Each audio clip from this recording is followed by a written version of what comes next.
Okay, thank you so much to everybody who has signed in and waited for us this evening. And we have had some big problems with Zoom this evening. Probably for the first time in 5 years, it has failed us. But I am really excited to be hosting this for you tonight. We really do welcome you to the webinar, Ikigai webinar series. We've got wonderful Elaine Tilling tonight, who's going to be talking to us about navigating the pitfalls and potholes of social media as a dental care professional. I don't suppose you've got anything about Zoom in there, have you, Elaine?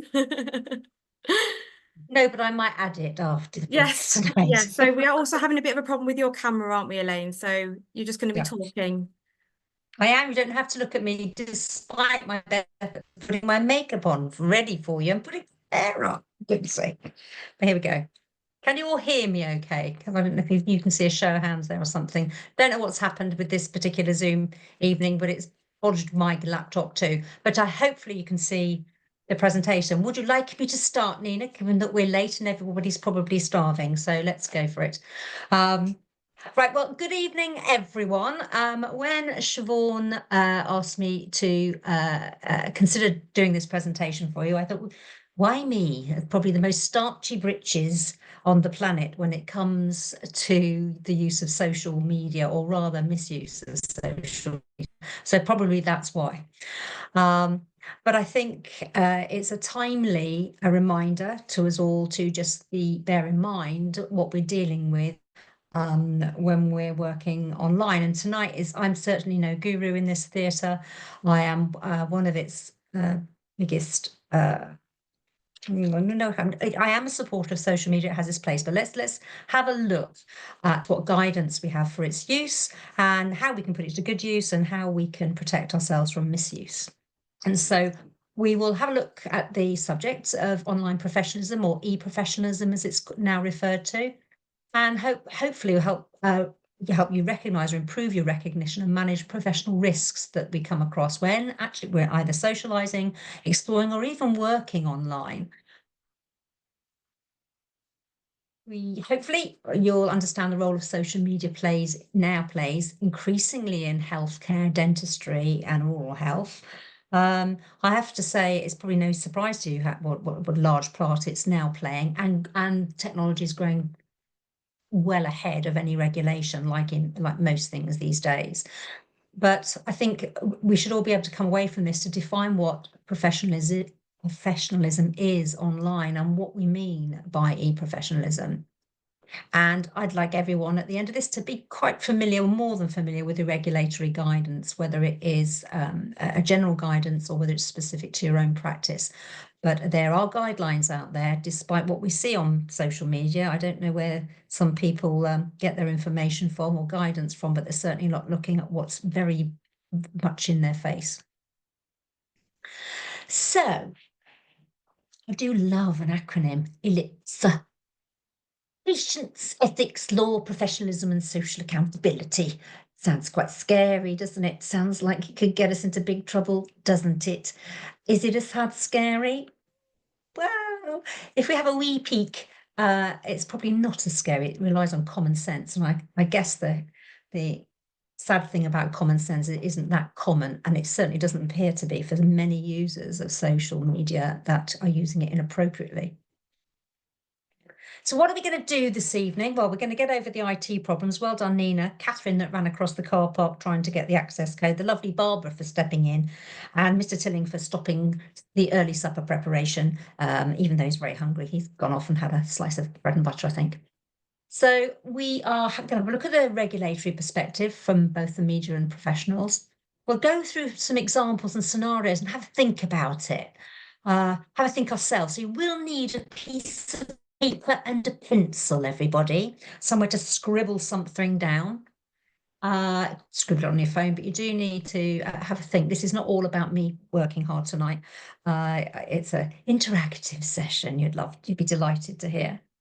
I think we should be looking, or if you haven't already done so, we'll look at your digital footprint activity online and maybe discuss as a team some strategies for staying safe and maintaining the professionalism that we're required to do. So I hope you're all with me. I'm seeing if I can see a bigger view of all you guys, see any hands, etc. No, I can't, so I'm going to move you down there out my way. So let's go back to the start when things were a tad easier. Were they a tad easier? In the past, it was relatively easy. Was it, to demonstrate professionalisms? Sorry, going the wrong way.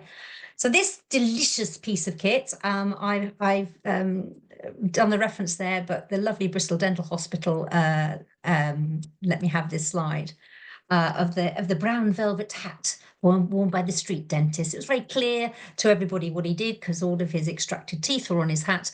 And it conferred to people what he did. That's what stood for professionalism in this century when we were first out and about. And it was a way of showing who you were. And then as we moved into the 19th century, obviously the barber surgeons could advertise who they were. They could talk about what they did. This was before we had any regulation, of course, but they advertised who they were. So it was clear what they did, how much it cost in this case, and how they did it in the black and white photograph we've got there. As we moved into the 20th century, we became an accredited clinical profession, and with that brought better standards, higher standards, safety. But being accredited brought regulation.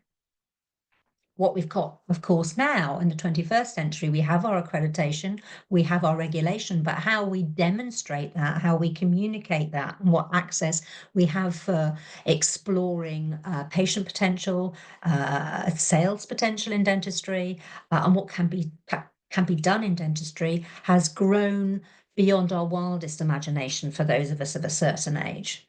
And much of it for the good. And I don't know if any of you were listening to the Radio 4 Bit of a Sado in Me programme and Stephen Fry's comments that were reported on AI, for example, how he described AI, which is another scary field that is affecting dentistry, was that it's like pure water now. And so, all of that potential, all of that need, but that pure water will, without regulation, become contaminated with sewage and sludge from human behaviours and contaminants and chemicals from what we do and how we treat them, how we treat it. So you can almost see it's a very pessimistic view of it. The view that it's a pure water is fabulous. Water is necessary for life. AI will bring great improvements, but without regulation, we stand to have and give ourselves even larger problems than we already have. So technology in dentistry then specifically, my goodness me, we have online dentistry, we have portals, we have 3D printing now in dental technology, we have toothbrushes telling us what to do. It's the only way is up. It's leapt on ahead and for the benefit for the majority of times. A really exciting area in technology and health is this absolutely fabulous mobile vascular viewing device. This is like a little plaster guide that goes on to the tissue, so it can be carried out into the theatre, war zones, to frontline, to detect any vascular irregularities in wounds and really give the teams a heads up in what needs to be done sooner. So what a great innovation. So I get quite excited when I see technology. So please don't misread my slight skepticism and concern about the use of social media as negative. The potential for social media is awesome. The misuse is equally as awesome. So what impact is the smart technology and social media having on dentistry then? So from a professional point of view, it's pretty important in terms of delivery of care, patient ratings of services, websites, Instagramming, etc. It's quite important. It's become an important part of our professionalism and how we deliver and how we educate patients. We also have the other side of it, which we have a persona online too. We use it for personal and professional reasons, and therein lies some of the difficulties. For our patients, we can obviously treat them remotely or personally, and the downside of that is they do have, or upside, a lot of information at the touch of a button, and not necessarily from reliable sources. But it does lead to patient empowerment, which we see every day. I'm sure you all see every day what they want and what is appropriate for them, and maybe not the same thing, as we know. but it is also open to speculation and viewing of our clinical and criticism of our clinical decision making. And so there are two sides here of social media, the pluses and the minuses, like most things. And like most new and innovative innovations, despite its speed and development, it probably requires us all to take a slow intake of breath. And I can't see you all with show of hands, but I'd like you to, how many, if I had to guess how many of this audience of 30 were active in social media. I don't know the age profile, but if I match the age profile for, say, the BSDHT, I would say probably half of you would be active in social media, either have your own social Instagram page, etc. But some of you on the session tonight won't have.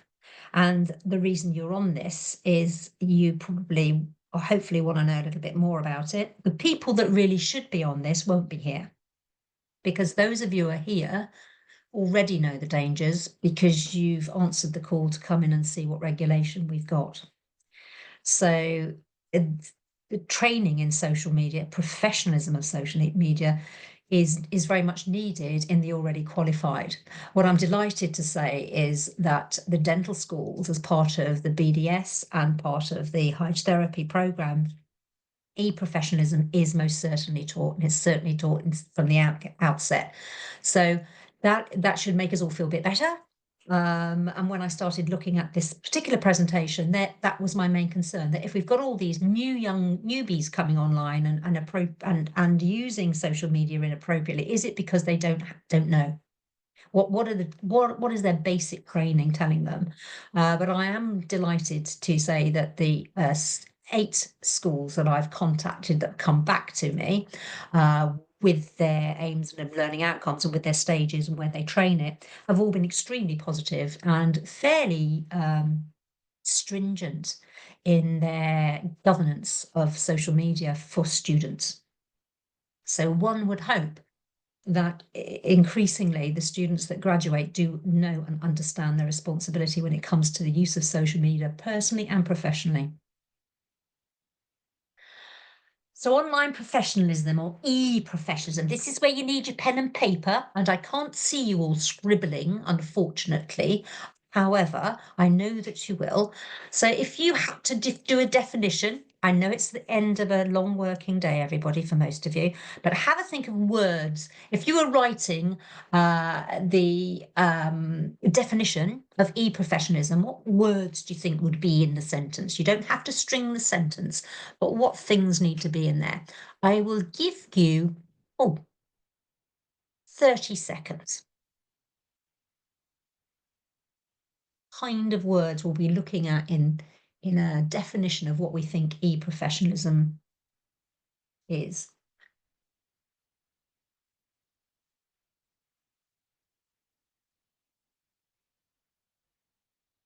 I could sing How Much Is That Doggy in the Window backwards for you while you wait, but it might distract you a tad.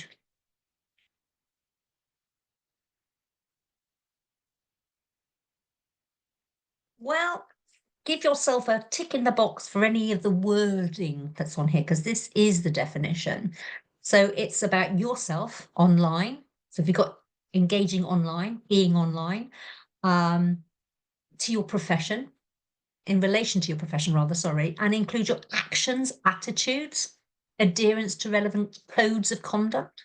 Anything in those lines, you're on the right level. It means exactly what your professional standards require us to be. We've stepped up to be in healthcare, thereby we hold ourselves accountable. And so it fits in a code of conduct. And e-professionalism is exactly what we do offline, but online. And obviously the standard that guides us are the GDC standards. And this document, as boring as it may be for the majority of us, really does. These 9 points really should be engraved on our arms. If they're not on our arms, and I suggest that people laminate this particular page and put it in a drawer just to remind themselves. because this is what does guide us. This is what we're held to account to in any aspect of our patient care. And that is also true of our e-professionalism. So if we're in any doubt that if we go online in front of a camera on a holiday and post something on our Insta account, that in some way that we still don't have to adhere to these guidelines, then I'm sorry, that's not the case. So let's have a look at them.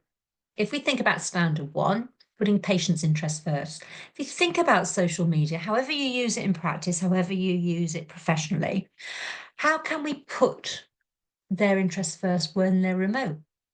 Do we think these standards apply, or do we need a new approach for remote patients?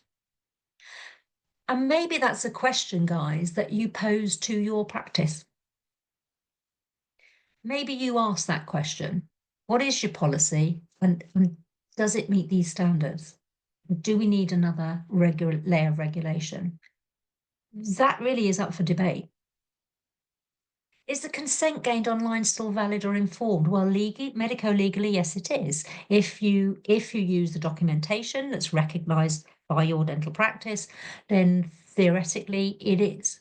But it's always worth ensuring that that is the case with whatever system you're using for your online patients. Is there room for miscommunicating online with your patients and colleagues or employers? So look at standard 2, communicate effectively with patients. How many of you have received an email or a quick message that you have misread, misunderstood, didn't quite get the tone right, because there's no tone here, is it? They're just words. I think there are certainly opportunities for miscommunication. And so you need to be clear about the terminology we use. And I had an instance today actually with a colleague. I don't know if Christina's on this evening actually, but we were talking about the use of AI in patient responses in patient communication. Because some of the terminology that we use may well be culturally sensitive and misunderstood.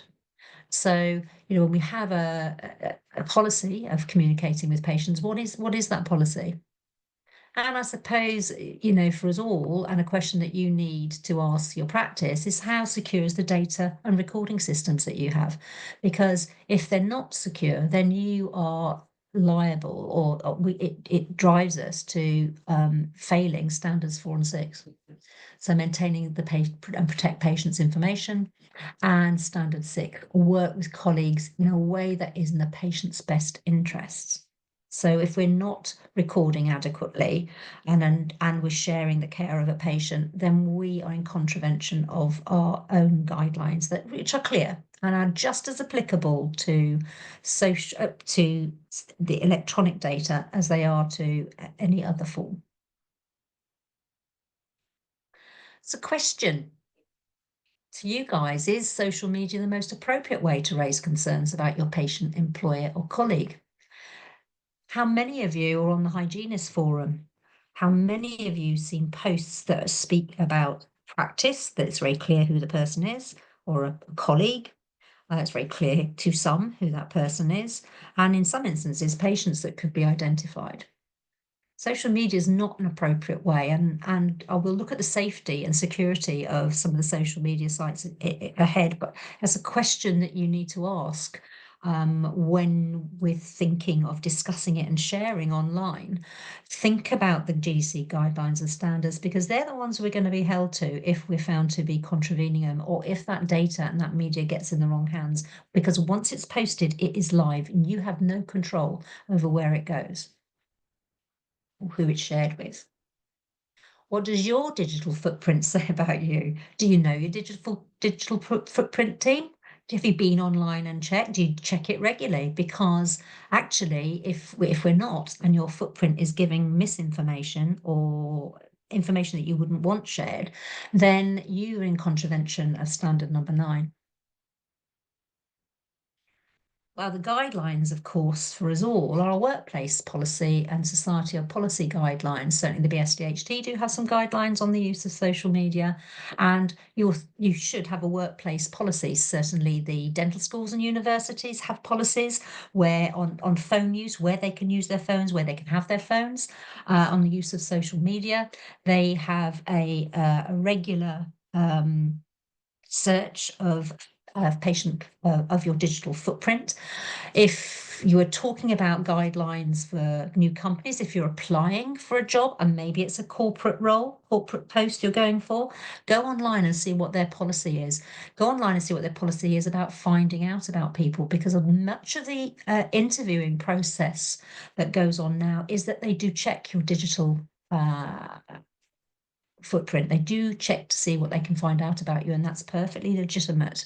So do be aware of what you've posted in your social media could well misinform or inform prospective employers. So who's using it? Oh, well, today's figures are that I pulled this morning is so the 2024, 52.7 million, 82% of the population are regular and active social media users.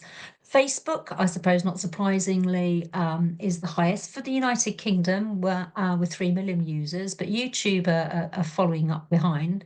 And Instagram and WhatsApp are the biggest, are the apps that they're using, and they're the latest stats that we've got on those. Very popular. NHS, over 50 million visits per month onto the NHS website, which obviously leads you in all different directions on self-diagnosis, advice and help about various conditions, as well as making their appointments. But over 34 million people use the NHS app. So this is a humongous shift in a really short space of time, obviously delivered by more accessible phones with apps that are easier to manage and communicate, and also by the NHS forcing our hand in many, many cases whereby this is the only way you can get appointment is to go online. And I could wax lyrical about access for people that cannot necessarily or do not wish to access online. However, it has saved our NHS millions of pounds, hopefully, which they're going to spend on more than just papering over the cracks. But you can see, so if we compared these figures with just 10 years ago, when there was barely 2 million, what an incredible leap. So we've got plenty of users using it, and we've certainly got guidance. It does exist, but how do you think we're doing as a profession when it comes to our use of social media, when we think about e-professionalism? All the bad news always hits the post. And unfortunately, this was in America, would never happen here, would it? But if we think about, okay, if we think we were the GDC, or we think we were the jury here for this particular individual, who, when he was allegedly caught using inappropriate messaging to females on his patient list, he thought it was okay to say, well, he has staff to help manage my social media. So that's a bit of slopey shoulders. Would it work? Does it stand up in a court? Well, I would say no. I would like to say no, but given that the Americans have just voted in a felon, I'm not quite so sure. But I drift here. What we're starting to see this all the time. We're starting to almost be sensitized about it. You know, could Mr. Trump have become president of the United States 20 years ago? No, he couldn't. But now he has, and the majority of his country voted for him.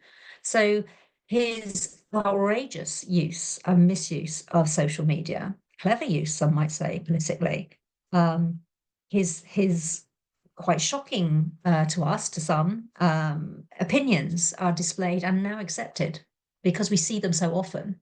Now he's one of the most powerful leaders in the world. Now that might be a good thing. I'm hopeful that the God that saved him when he was somebody allegedly took a pot shot at him is the God that will change him. But there you go. But do we see this? Do we see it often? Yes, we do. What do we think about this? Filmed extracting a tooth while on a hoverboard. Hmm. Hmm.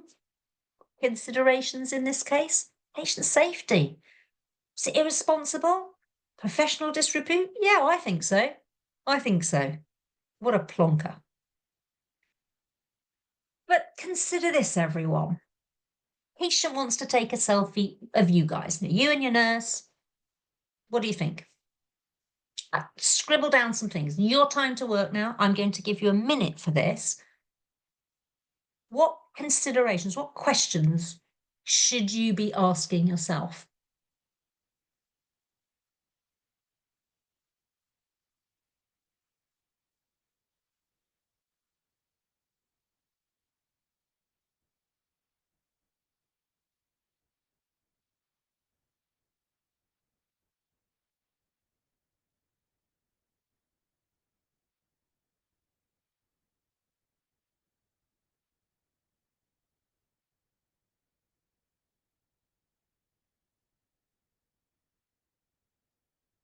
Got some questions? Got some thoughts?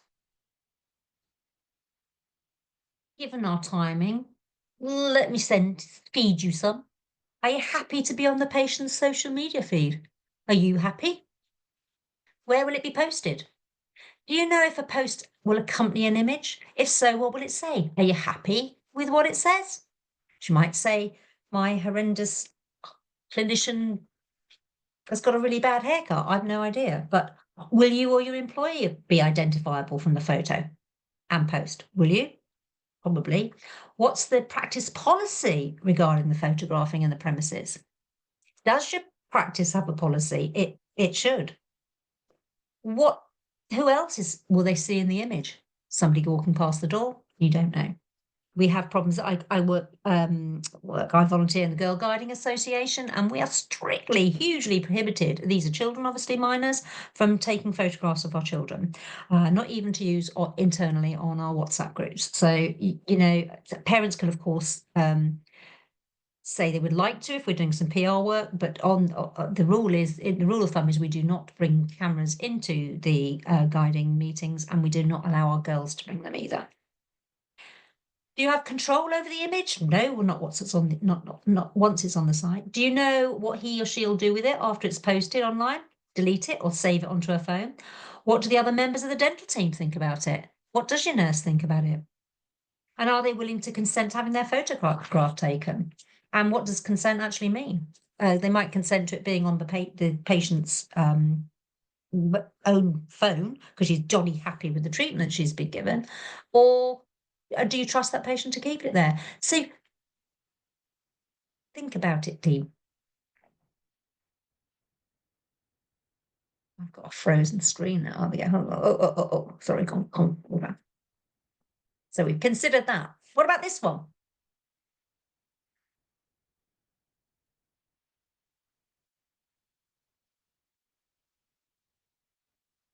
Think about your standards. Think about which ones it contravenes. I mean, it offers an insight into this patient, this dentist in this case, private life. But what does it contravene? How might it affect the patient that might read it if they recognise the person? How would the colleague at work think about this? The nurse that's got to work alongside him? And how does this employer feel? This is a contravention of number 9. So our professional behaviour maintains confidence in us and the dental profession. I wouldn't be very confident. Now, that's not to say that we haven't all been there. That's not to say that I've lived a life of a saint. I have certainly had far too much to eat and drink and been the worst for that, where this is not I haven't led a saintly life. But there's one thing being daft enough to do that, and we've all been there, and quite another posting it in a proud way. So, boring as it seems, everyone, it's sensible and safe. How do we do that? If you've got a social media account, guys, then think about how secure it is. Who can see it? whether it is just friends, whether it is completely secure. The hacking of social media sites is at an all-time high. So the safety of things like Facebook, as we were led to believe, and probably at the start it was safe before the hackers became very clever.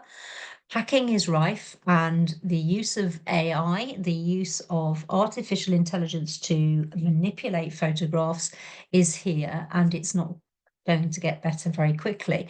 So then what we can do right now is to make sure we've got these ticked on in terms of our privacy statements and review them regularly. Don't assume because you've set it up, it remains safe. Go in and regularly update and regularly check your security and safety on any social media sites that you use. Sadly, for anything like me, I think once I've done something that's complicating and boring and this, it's done. Unfortunately, as things have moved on, it's not. And new policy updates that come in with these accounts should be activated.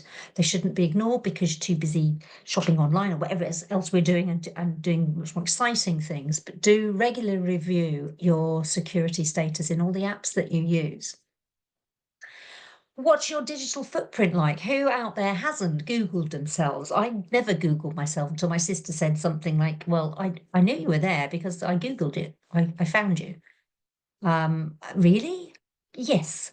Have a go yourself. If you've never done it and you don't do it regularly, do Google yourself. Go onto Google and type in your name and you'll be surprised what comes up. Try other search engines too. DuckDuckGo often has very different information about individuals than Google. So do search around because they do come up, they search differently, they store differently. So don't be frightened to have a look. It's not being oh, am I important enough to have a digital footprint? It is, has anybody used my my information, my data inappropriately? What does that mean when you type in this person and this person's name? How many people have got the same names? Quite interesting. And how many people post the oddest of things about you? So do check and do check regularly. Think and act. So I think, when you look at your digital footprint, look at things that are posted online, is it possible that the original meaning of the post or image by people aren't like you? So if you're going to post something, who's this going to? Think about the age, the culture, the religion, sorry, and the ethnicity. There's been an ad that for breast cancer that come up, and the company involved, the marketing for it, which is very much in your face, but it had nipples with ribbons on and a male's groin with a ribbon tied around it, and that may well appeal to some, but that might be shocking and actually tasteless to others. So you've all been shocked at I'm sure some adverts at times, but think about posts. Think about what you find appropriate. Is it possible that some people could be annoyed? Yeah, we've heard grumpy of Somerset. Anyone listens to Jeremy Vine, our country's full of them. But some people can be upset by what we've posted or find offensive. And I ask this because is it possible that it could cause people to question professionalism and integrity? The people that are posting these things don't question their own integrity and professionalism because they think it's okay. And they must think it's okay for a reason. But if you've got yes, if you're going to post anything, if there's yes to any of these questions, then don't post it. Just don't post it. Enough said, I think. Do I sound like a school mom? Think about what you're doing. Do regularly check your privacy settings on your social media, guys, and do a regular Google search of yourself. Ask yourself, what would a prospective patient, what would they think of you if they saw you like this online? Would they think that's okay?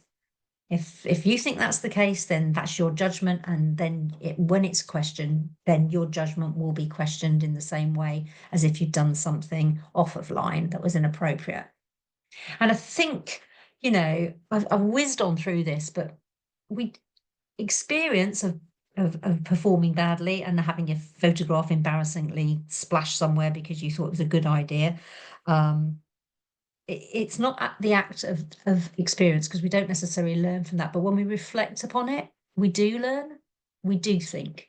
And I would urge people, you all that are here tonight, to just rethink, reconsider, go back to practice, ask the questions in practice about the policy, look at your security systems online, make sure people are checking, and make sure people understand we're not trying to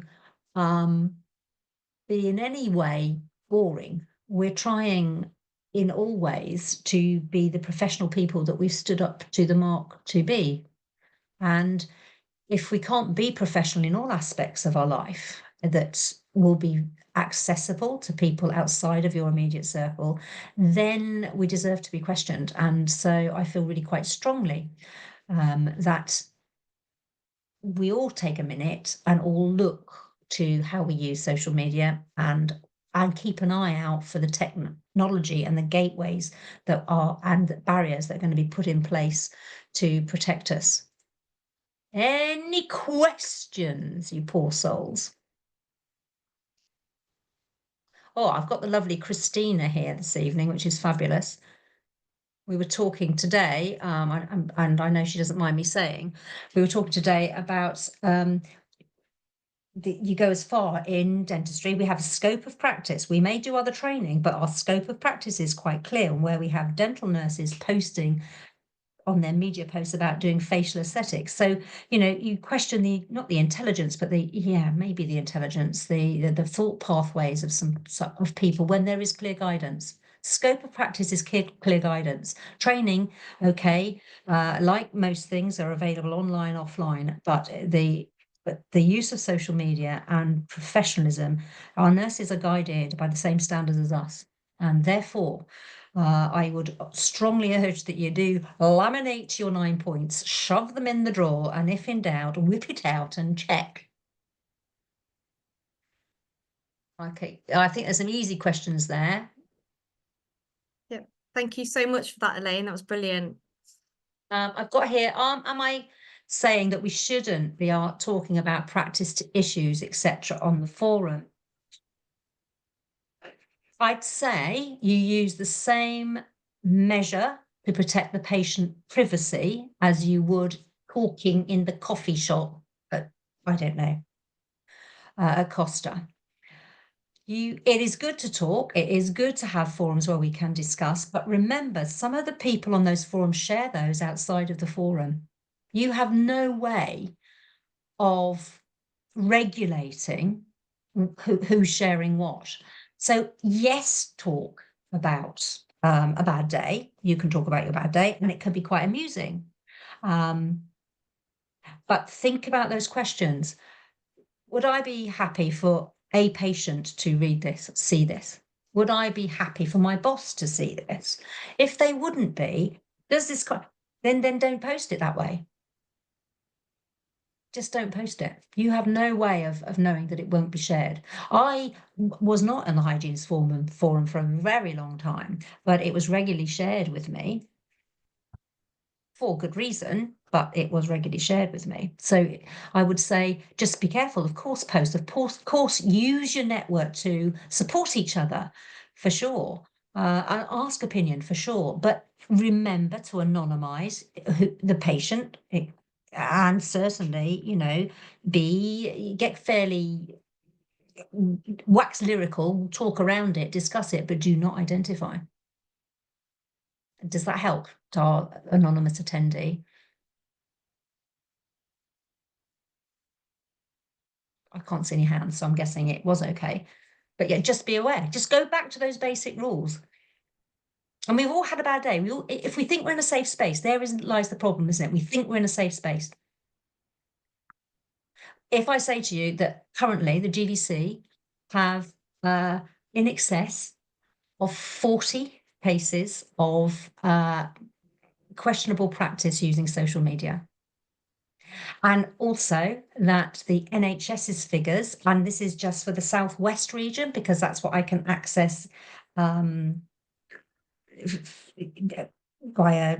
an open route, is they have had no less than 84 sackings, ceasing of contracts due to misuse of social media, sharing patients' information or bringing their hospital practice into disrepute.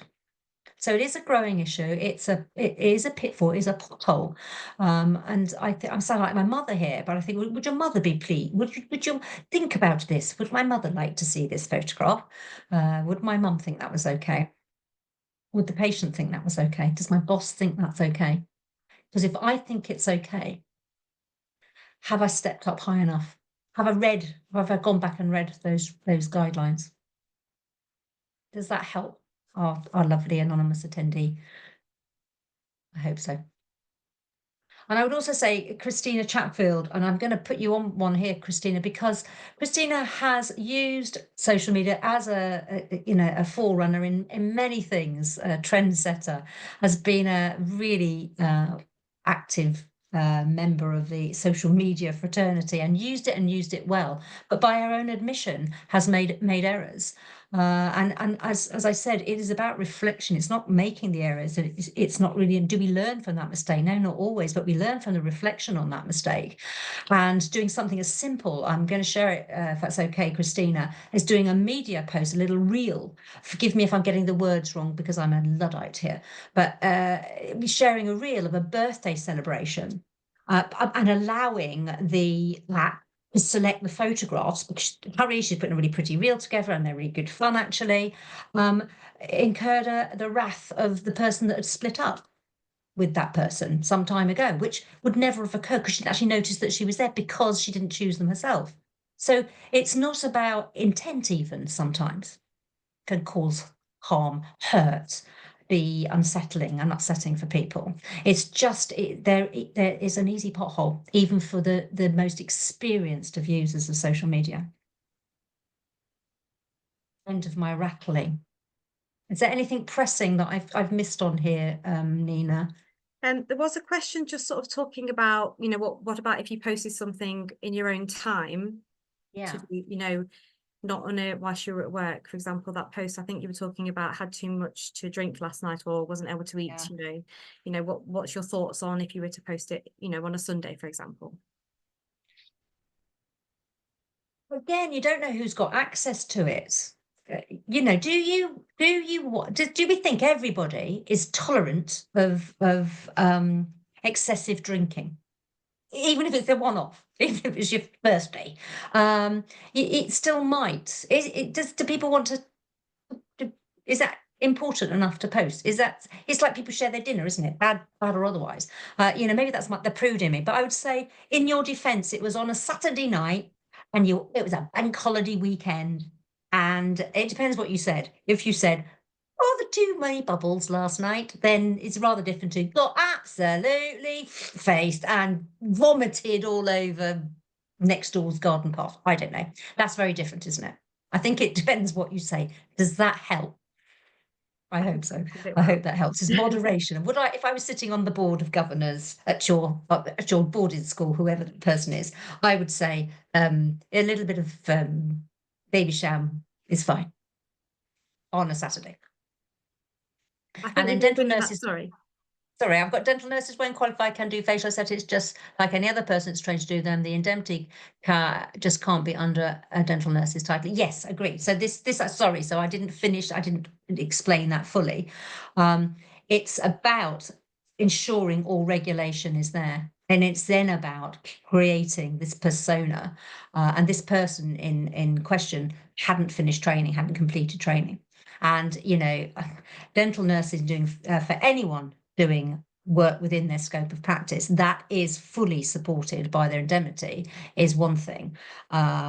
Somebody in a practice that isn't accredited is quite another. And being on social media, advertising it is at best bonkers, but at worst shows a disregard of professionalism and patient care. I hope that's helpful for that lady person. I'm assuming we're ladies here. And it is available to rewatch online, although you won't see me looking gorgeous. And I do look incredibly lovely tonight, can I just say? Knowing that I'm not looking. Yeah, that was the problem we had with the video, but we still wanted to bring this webinar to you, didn't we? So we just took the compromise on the camera not working in the end. So thank you so much, Elaine. That was fantastic. I think we've all been in that situation, haven't we, where people have wanted to take pictures of us in surgery, and it just helps to sort of give you that sort of, you know, strength to know, actually, no, I can say no. I don't want to have that. I think Amanda said in the chat as well, she'd had that just recently, and she told the patient she wasn't very comfortable with it. So yeah, it's good to not get yourself in that sort of situation. So thank you so much. Does anyone else have any questions at all before we end tonight's webinar at all? And feel free to pop it in the chat or in the Q&A. And just whilst you're doing that, just to sort of say that this is on demand. There's been lots of questions to say, ask if it's going to be on demand. So it's going to be on demand within the next 7 to 10 days on the Ikigai or hygiene website. Now, there is going to be your CPD questions as well. So if you could just give us till early next week to get those out to you, and you'll be able to get your CPD. If you have any more questions that you haven't thought about this evening that you want to, then please do contact us via the Facebook page or through one of us, and we will happily answer that for you. Now you've got the next one on the 6th of February, which is the role of radiographs in periodontal management. And then you've got the spotlight on men's health with myself on the 13th. So we'll look forward to seeing you there. Thank you so much for your patience with us this evening with our technical glitches and for staying with us. We really do appreciate it, don't we, Elaine? We absolutely do, guys. And I'm no guru here. I'm just, there is a standard. And you know what the standard is. And you're probably on the wrong webinar. It's the ones that are not here. I think everyone was probably off to Google themselves now, weren't they? Oh, good. Duck, duck, go. You should see Go. what they say about me. Okay. Thanks very much. Thanks, Right. Nina, for bearing with it. Thank you. Thank you, everybody. Thank you for being here. And have a lovely evening.